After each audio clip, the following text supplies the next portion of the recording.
Hello everyone, and welcome to week number 4.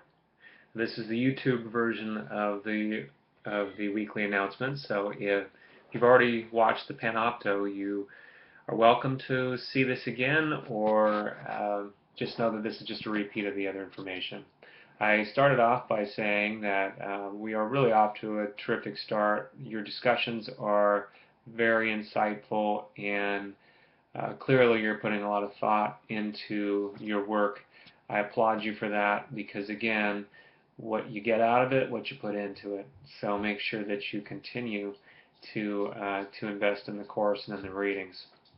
Also, make sure that you're practicing some of the new strategies that you're learning immediately. Once you read about it and discuss it in class, take it to your classroom and tell the students what you're doing and say, hey, this is a new brain research strategy that I want to try out, and it works because of this, that, or the other in the brain. And I think your students will really appreciate that. So I encourage you to just tell them exactly what you're doing and why you're doing it. Okay, as I mentioned, this is a repeat of the Panopto, but there are no screenshots with YouTube, so I'm just going to go ahead and quickly read through our weekly lessons and give you a couple of pointers. So first off, you have 3 discussion board prompts this week. You start off with Module 7 with a modality test.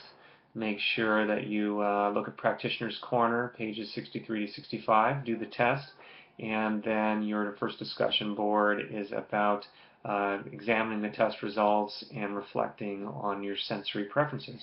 Then I encourage you to go ahead and do that with your own students too. Come up with a variation or look online for multiple intelligences tests or sensory preference tests for kids. It would be terrific for you to have that information for your own class.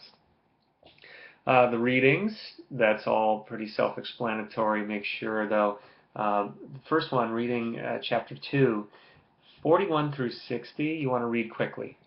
And you want to do that on purpose, because then, as you see in our weekly lesson, the idea is that we're going to go back and revisit through discussion board and one of your assignments. So it's an example, we're modeling wholes and parts together.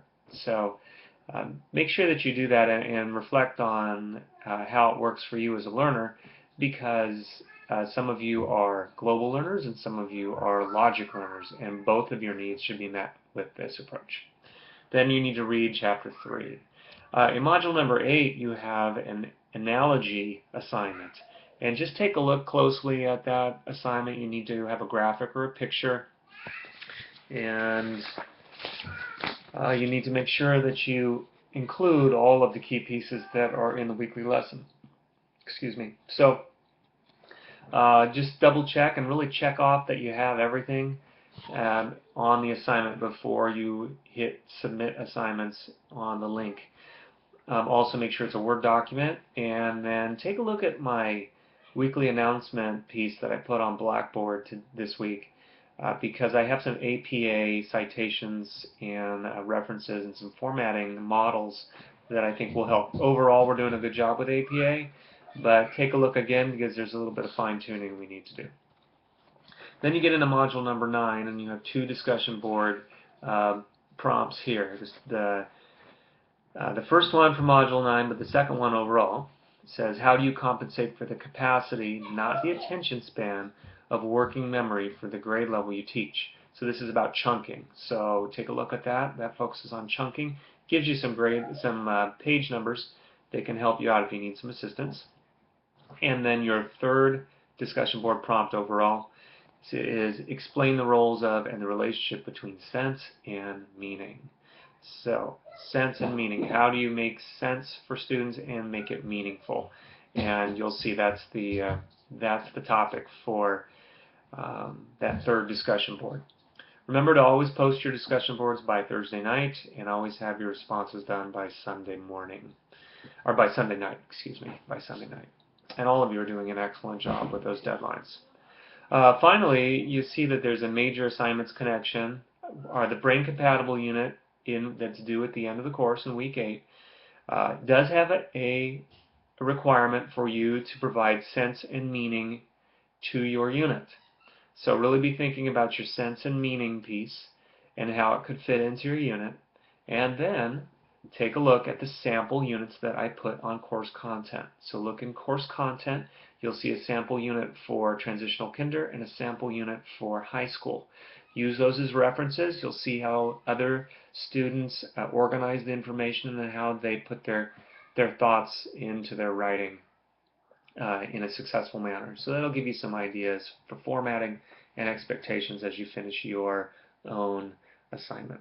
So it's never too early. It's never too early to start organizing for that final unit. So I really encourage everyone to be taking notes and be thinking about what that last assignment will look like, and so it doesn't become overwhelming towards the end of the course. Okay, I want to end with a little weekly brain humor, and here it is from Emo Phillips.